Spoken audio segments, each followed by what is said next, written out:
Selydove has fallen. You may recall that's one of the cities I've been showing you on the map every time I do an update over the last 2 or 3 weeks, especially. And I've been showing you how the Russians had been moving up on the left and on the right, northern and southern flanks of the city. That they, instead of just pounding up the middle of it and these so-called meat wave tactics that the West loves to accuse Russia of attacking, instead they were using much more sophisticated tactics where they were moving along the flanks on either side, continuing to hit the city with all kinds of ammunition and weapons and drones and artillery fire, etc., until finally the Ukraine side recognized they were about to get cut off and withdrew their troops from it. So ironically, and Gary actually has found some footage of some of the city of Selydove. You can see that unlike, say, Bakhmut, which was completely obliterated, there's lots of damage, but a lot of these places are still in large part standing. And part of the reason for that is there's just not enough Ukraine troops. They're having so much difficulty manning all these different fronts that they've had. As a matter of fact, up in the Kursk area, that we've also been showing you about how that's been shrinking. Ukraine has actually launched some more local counterattacks inside there, as opposed to some of the other places, which doesn't make any sense why they're continuing to put so much effort into those locations. It doesn't make much sense because it's a lost, not losing, but a lost prospect there. They cannot hold that much longer. It doesn't do them any good. There's nothing strategic important about it. It's just more and more troops are continuing to lose. And because they have so much effort put into that northern part of the fight, then they don't have enough troops elsewhere. They don't have enough troops anyway to man the entire front line. I've seen this morning there were additional videos and reports that the Ukraine side is having incredible difficulty, not even recruiting, but basically press ganging people and taking them off the streets. There's reports in the Western press. The Wall Street Journal actually had a piece out this weekend talking about how the Ukraine side has been going into bars, into nightclubs, and just anything to find men of military age. There is also reports out of the Ukrainian media this morning that up to 100 of these recruiters, I forget if they have a name for it, but the guys who are charged with getting all these volunteers or so-called volunteers, up to 100 of them have been killed in the last several months because of the terror that they have invoked on the people and who are trying to get away. And sometimes they actually take the lives of some of these people. It's just heartbreaking to see why they ignore the reality so much of what's happening on the ground. But so Selydove was one of the major areas that fell, but it's not the only one. And as Military Summary pointed out in one of the sections of the southern part of the Eastern Front today, the pace is picking up everywhere. It's very, very, very unexpected attack, as I understand. The Ukrainians, as I understand, didn't expect that the Russians do have this number of vehicles and armored vehicles, and I believe that Ukrainians still asking themselves the question where the Russians managed to get these vehicles, this number of vehicles, where the Russians managed to hide them, and how, what was the intelligence doing when the Russians were preparing before this breakthrough. Now, let's once again take a look at the changes on map since the beginning of this offensive operation. Once again, this is the situation on the 25th of October, right before the Russians began their full-scale offensive. This is the situation on the 26th. The Russians managed to take under control positions to the south of Novoukrainka. On the 27th of October, we start receiving updates about the Russian entering the village of Novoukrainka from the southwest, and the Russians enter Shakhtarska from the southeast. And on the 28th of October, the Russians already established control over at least 33% of the settlement of Novoukrainka, and the Russians established control over 10% of the village of Shakhtarska. Now, what you can see in that report, and that's just from this morning, is that unlike, say, in the late spring and early summer, where Russia was still making progress, but it was measured in increments of hundreds of meters per day. But now then you see, and just depicted on that screen right there, you just saw in that particular battle, they're in some places making 2 to 5 kilometers per day. And when you look at the overall impact that they've had in all of these fronts, and I'm going to show you those in just a few minutes, you see that there's just no rational way that anyone would say the fight should continue on. And also Defense Politics Asia, whom we've had on our show before, actually pointed out another aspect of this that's also problematic for the Ukrainians, not just the specific territory lost, but why they lost it. Given the tide of war, the speed of the Russian advance, and the seemingly unwillingness to stand and fight, I think the Ukrainians will just withdraw from Nova Ukrainka. However, this does not mean that the Ukrainians are not hitting back. They are still using drones, maybe artilleries, but their ground troops are just not holding the line because they cannot fight the armored rush. The Russians are using mechanized attack, so the Ukrainians cannot hold a position. See, there's a twin problem that's working against the Ukrainians. They don't have enough troops.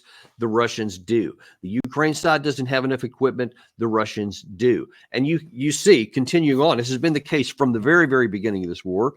The Ukrainian side is fighting with a great deal of valor and courage and tenacity. The soldiers are still willing to fight, even though some of these areas, really all of them are virtually unsustainable and they can't win. It's just a matter of how fast they're going to lose territory. Yet, for some reason, the Ukraine side continues to fight, even though it's a useless situation. But that's, on the one hand, you want to give credit to the Ukraine side, but on the other hand, courage in the wrong place is fatal, and it's permanent. Because you may, on the one hand, be tempted to say, well, we admire the courage and tenacity of the Ukraine side, continuing to push back even against this onslaught. But what's the net result of that? If they recognize the reality and just said, we're going to end this the best way we can, then the killing stops right then. All the men get to keep living.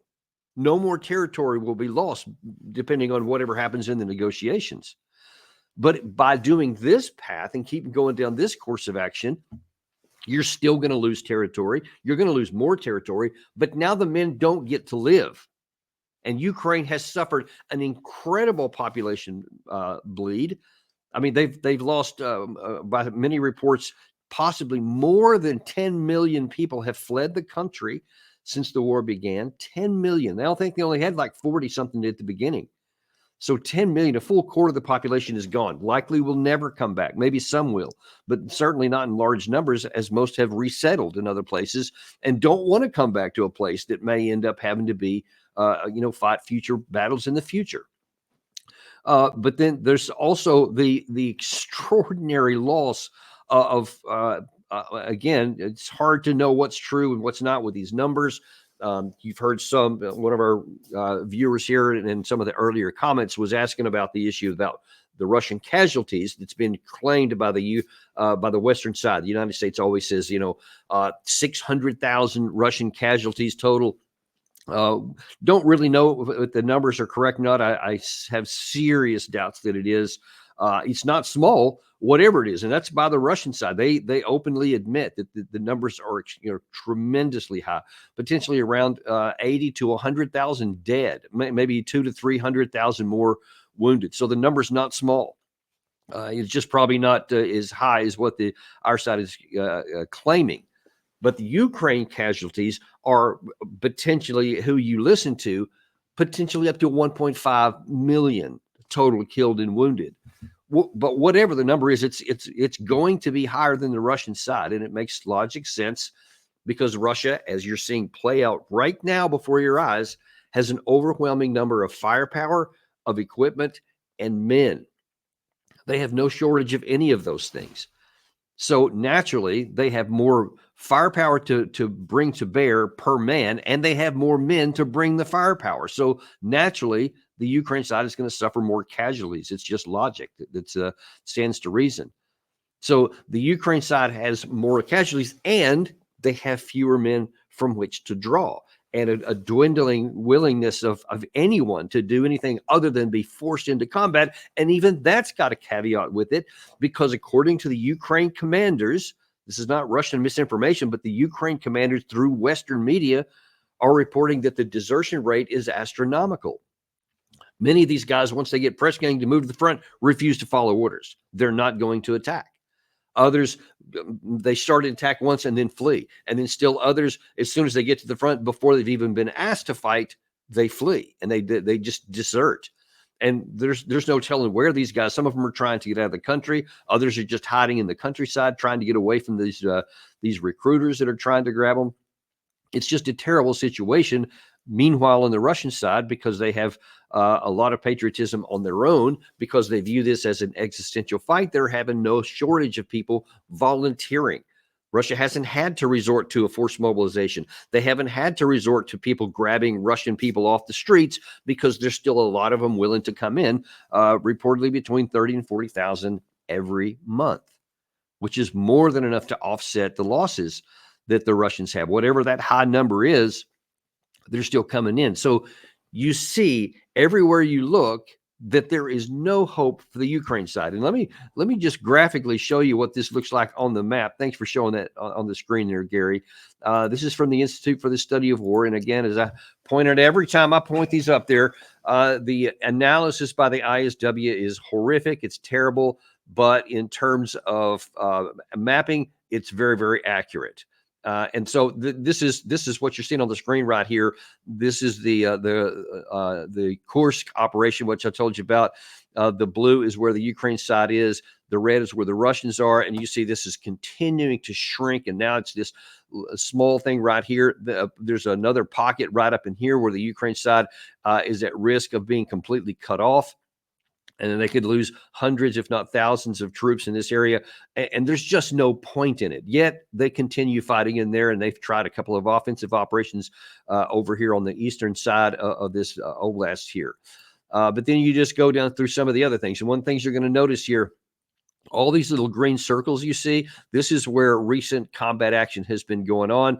And these, I guess it's yellow or orange sections, this is where Russia has made advances. And what you're going to notice on every one of these maps, all these areas are Russian advances moving to the west. This is up in the Kupiansk area. Down here is in the area of the around Donetsk. Again, everywhere it's Seversk, the Pokrovsk area. This is Pokrovsk here. This is this big one we've been showing you for a long time now. This is where Selydove was. We'll get a better picture of that in just a second. But all of them are moving in the direction of the Russians. And this is Chasiv Yar. It's slow, but it's continuing to be the Russians. In fact, the only one, this one here, Toretsk, this is one of the few places. Now, this is where Russia has made advances over the last several weeks. But this is the only area where a local counterattack by the Ukraine side actually had some success and drove Russia out of part of the city of Toretsk, but only part of it. And it's a temporary situation because the Ukraine doesn't have the resources, manpower, ammunition, or weapons to reverse it. But everywhere else on this map, and you can just see as I continue to roll down through it, every bit of this is on the Russian advance. Now, you might think, okay, well, any rational person would say, you know what? This is just not going to work. And as a matter of fact, Gary, if you can put that other map that I have up there, this is another in the southern part of the Eastern Front. There is a major cauldron that's forming that has potentially up to tens of thousands of Ukraine's troops in here. And the area you're looking at is in the southern front. And at the very top of that, you see a kind of an X through the a little blue area. That's Selydove. That's the one we told you about at the beginning that has fallen. And then all these others, Karakova in the middle by that little, you can see kind of a lake in the middle center there. And then all these others we see where an X is across. Those are places that Russia has recently captured. It's not just Selydove. They continue to take village after village after village. And now then it appears that Russia is moving in the direction of these where that circle there and the kind of the left side and the arrows between, those were the expected areas of the next Russian onslaught, to be able to close off all this area where they might not even have to fight, but just capture all these Ukrainian troops in there.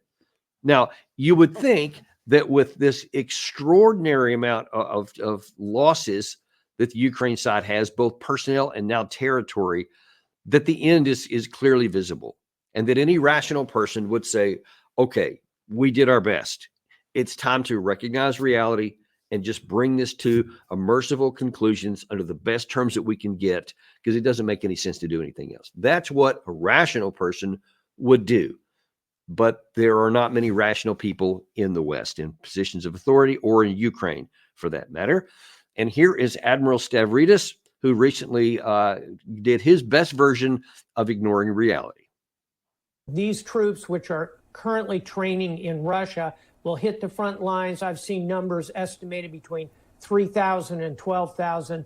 It's a significant military addition to the forces of Russia, who are losing so many. And final thought on this, Jessica, in the midst of worrying about it, as we should appropriately, we also ought to reflect that this reflects Russian weakness. Believe me, Vladimir Putin doesn't like the image of him going on bended knee to Kim Jong-un to get troops to keep his offensive going.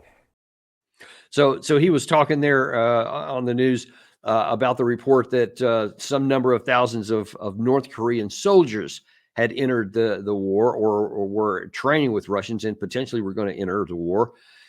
And of course, Stavridis, who's a former Supreme Allied Commander of NATO, so a former 4-star admiral, you would think that he should be one of the smarter guys in the room when it comes to understanding the concepts of war and the fundamentals of what goes into making combat power at the national level, and would be the first one to say, this ain't going to work.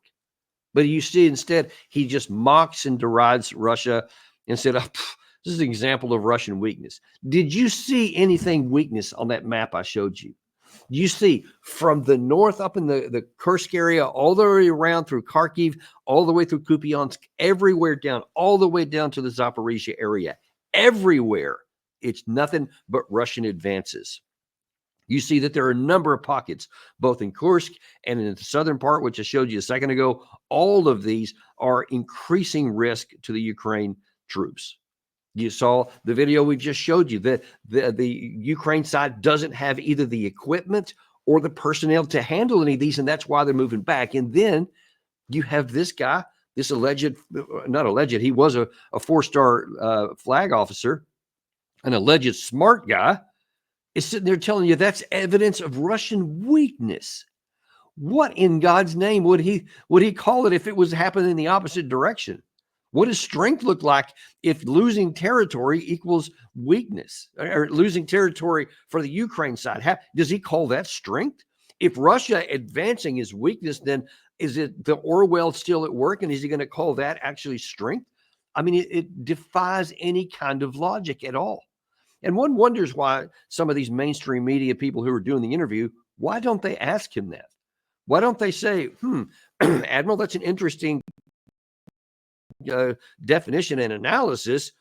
Can you square that with what we see on the ground? Because we see the opposite on there. But instead, they just give him the mic and let him talk and just move on to the next question.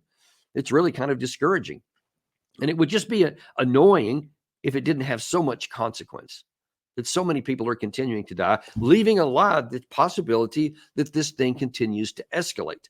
And if you think that's an overestimation and an alarmist kind of view that's not borne out by the facts, let's look at what else is happening. So unfortunately, our guys in the United States are not the only ones that are acting irrationally. It's also senior leaders in the United Kingdom. Here is, this is just a couple of days ago. This is by Grant Shapps, former Minister of Defense for the Ukraine, for the UK. And he's saying, hey, man, we cannot let Ukraine fall, because, and then he's going to bring out another straw man argument. My God, if we don't stop him here, then Xi Jinping of China is going to move on Taiwan. We owe it to everybody. And what he says there, I have that call out there in the left, in case you can't read that. It says, now is therefore the time not only to provide long-range permission for our Storm Shadow missiles to Ukraine, but to do so without awaiting a decision from Washington. They don't want to be our poodle anymore. Just give them the long-range stuff. We should go further by doubling our defense support to Ukraine, doubling, despite the expense of restocking ammunition, while challenging the rest of NATO and other civilized countries to follow. The cost is nothing compared with the potential ruinous impact of a full-scale conflict between China and Taiwan. Again, folks, I'm sorry for those. I know we have a lot of UK viewers here. That's just delusional. That is just detached from reality. First of all, just on the top level of it, where he's talking about like Xi Jinping is watching this with bated breath, and after 2.5 years of war, actually closing in closer to 3 now, that somehow he's going to wait and see how this one ends, and then if it doesn't end good for the Western side, then he's going to invade Taiwan. That's just, sorry, this is as polite as I can say, that's stupid. I mean, is he really that ignorant that he doesn't understand how nations go to war and what their calculations are? Or is he intentionally manipulative and knowing that that's just a red herring, that that's something that's an emotional issue and I want to try to extort you or convince you and manipulate you? He's trying to manipulate you into thinking, oh, alarm, we have to do this. Otherwise, something bad would happen somewhere else. Xi Jinping is going to make his determination exclusively on the conditions that exist in the Indo-Pacific region. He's going to primarily make it on what his calculations are about how he could or couldn't get along with fighting the United States, what the cost would be, what the benefit would be. And he's constantly reevaluating that. And if he thinks that using military force is better than not using military force, then that's where they'll move. And if the more he calculates that, well, even if we could physically do it, the cost would be so high and what we would gain wouldn't be enough, et cetera. That's what any rational thinking person uses when they decide whether they're going to go into war or not. But you see that Grant Shapp doesn't want to do what's a rational analysis. He's just trying to manipulate you by making you think that's what we should do. And what's more dangerous is he's actually advocating action on the government, the current UK government, to say, hey, you know what? Forget about the threats coming from Putin or anybody else. Let's give them permission to use long-range weapons and double the stuff that we're giving them. Oblivious to two things. The second one I'm going to show you in a second, which is the potential response from Putin. But first of all, just look at the first one. As I have now shown you conclusively here, I do it all the time, but we've now reiterated it here. It's a manpower issue for the Ukraine side. They don't have enough men. Even if you gave them more and more ammunition, they don't have enough men to wage the war. Russia does. Russia has the men, ammunition, and the weapons that it needs. It has the industrial capacity to provide all it's going to need for indefinitely, as far into the future as we can count, much longer than Ukraine would ever have. Ukraine doesn't have it. Even if you doubled it, with all due respect to the history of the United Kingdom, even if they doubled what they had, it's still going to be a minuscule amount. It's not going to change that much in the bigger scheme of things.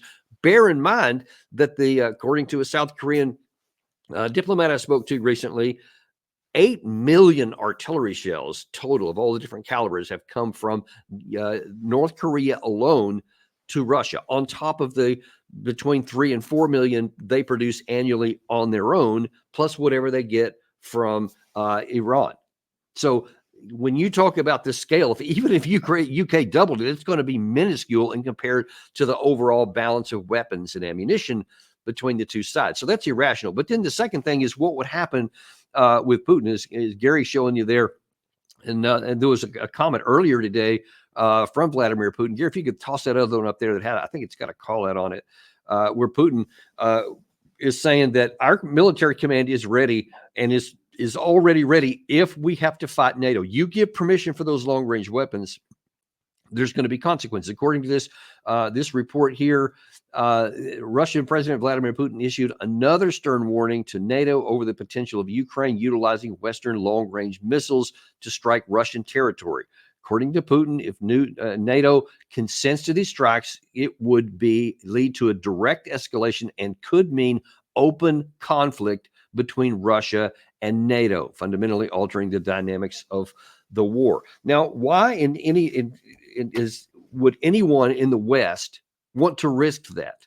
When you see the fundamentals that go into making combat power are irrevocably and decisively against the Ukraine side, why then would I want to risk escalating the war to include us, to get our people killed, to potentially go into nuclear escalation? It's not just irrational, it's outright dangerous.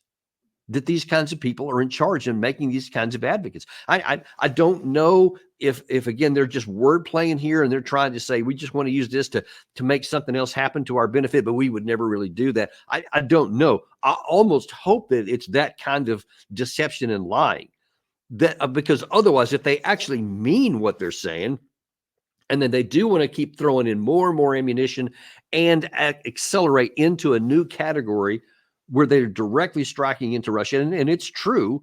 It's true. It's been admitted by even the Pentagon.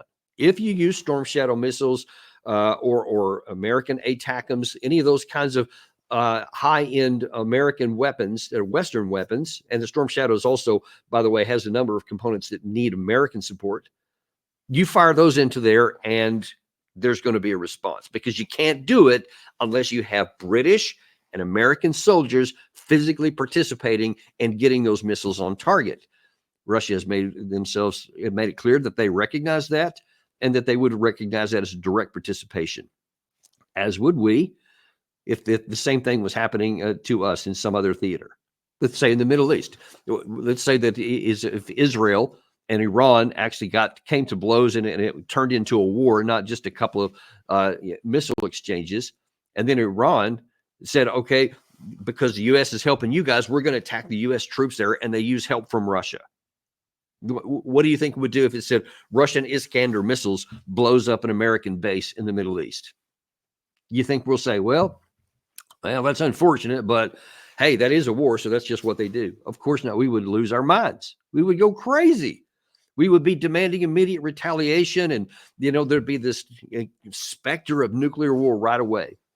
And yet these people are so irrational and have lost touch with reality to the point to where they're oblivious to what would happen if we go through with what they're suggesting here.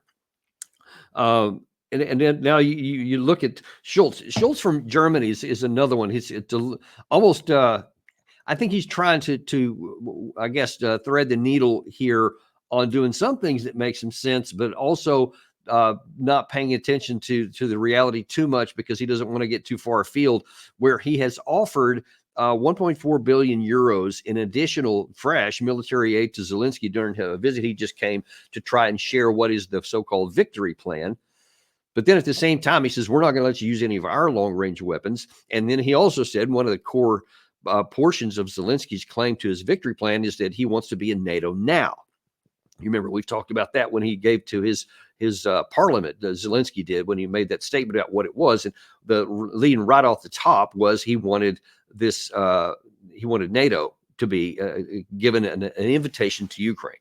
Schultz said, no, that ain't going to happen. So that's the one thing he said that was true. But then you see it's kind of a double side. He doesn't want to anger too many people, so he puts that in there. But then, of course, you got others like Orban from Hungary and Fico from Slovakia, even the guy from Turkey. Sorry, just went blank on his Erdogan. Erdogan, they're all opposed to that. There's many others that would never vote for NATO. Then why are we even talking about it? I just don't understand why we want to talk about those kinds of things that everybody knows is not going to happen, because for NATO to be expanded, you have to have all 32 members agree to it, and they won't. I'm not even sure. I actually am pretty sure the U.S. would not do that. We would be one of those who's not going to vote to bring somebody who's at war into the NATO alliance and give them an Article 5 guarantee. Even if somehow you got this to some kind of conclusion, it would be insane to give whatever's left, whatever rump, a NATO membership and an Article 5, because that's the whole reason there was war in the first place. So we just keep going down these ridiculous paths here. And one more I want to show, because apparently the U.S. and the West and Europe aren't the only ones that have lost their minds. It's also the senior leadership of Ukraine. So here, Andrei Yermak, one of the senior advisors for President Zelensky, have this is just bizarre. They set firm preconditions for peace talks with Russia, as though they're the ones that are begging Russia to come, or that they're the ones that are setting the standards, and that Russia has to come begging for terms. And Andrei Yermak, the head of the office of the president of Ukraine, stated that Ukraine has taken a firm stance against any freezing of the current war, stating that the key precondition for initiating negotiations with Russia is the complete withdrawal of Russian forces to positions they held before February 2022. Now, that is the high, especially given what I just showed you on all these maps, all these cities that are being lost and fallen one after another, and the territory that is continuing to be lost, and the number of their troops that continue to die. And he's actually trying to talk like from a position of strength, that he's actually saying, all right, we'll talk, but only if you do everything we ask and only if all of you leave. I mean, that deserves full ridicule by everyone. And unfortunately, you get people talk about this and you see headlines and they just report it. Very few in the West say this is as detached from reality as it can possibly be. You're in no position to demand anything. And let me tell you something. It's maybe an eye-rolling thing here and a point of embarrassment, but there's the consequences to this. Because the Russian side sees we've been offering negotiated settlements all the way through, from before the war happened, right after it started, all the way through to last June, and even now they still give certain things that they can offer.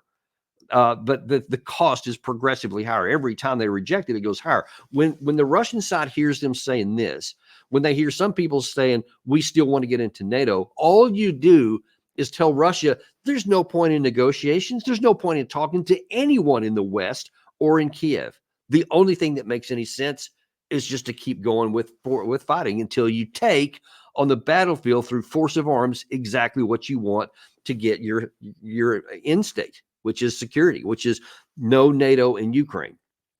So we're providing incentive for Russia to keep fighting and to keep killing Ukrainians. Do you understand that? Do you realize that? That is the net. I don't care what anybody wants. I don't care what they wish were the case. I'm telling you what is the case. Ukraine and the West, Schultz, Keir Starmer and Joe Biden, our Secretary of State, Defense, all these people, you are getting Ukrainian people killed.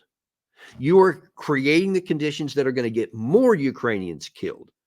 If it is 1.5 million, that's just the title so far, the total so far.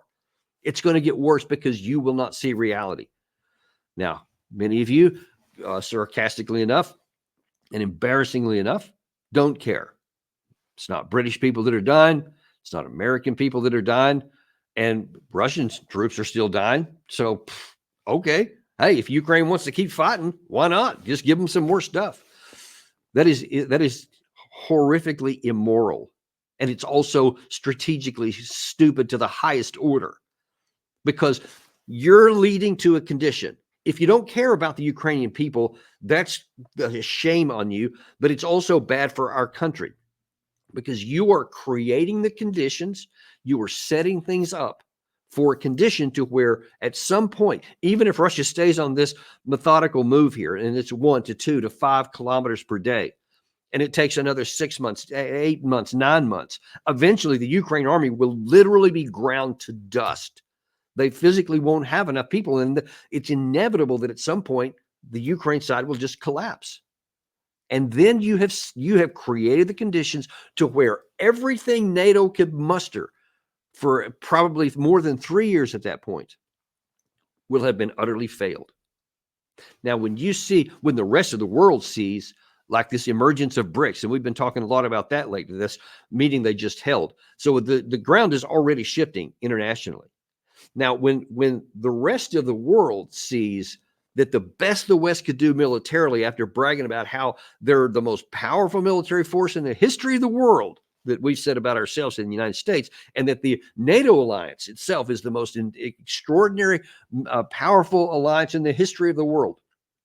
If they see that completely fail, and if they see everything they did utterly turn to dust, and the Russian side, far from being weakened, ends up being strengthened, how do you think that's going to play?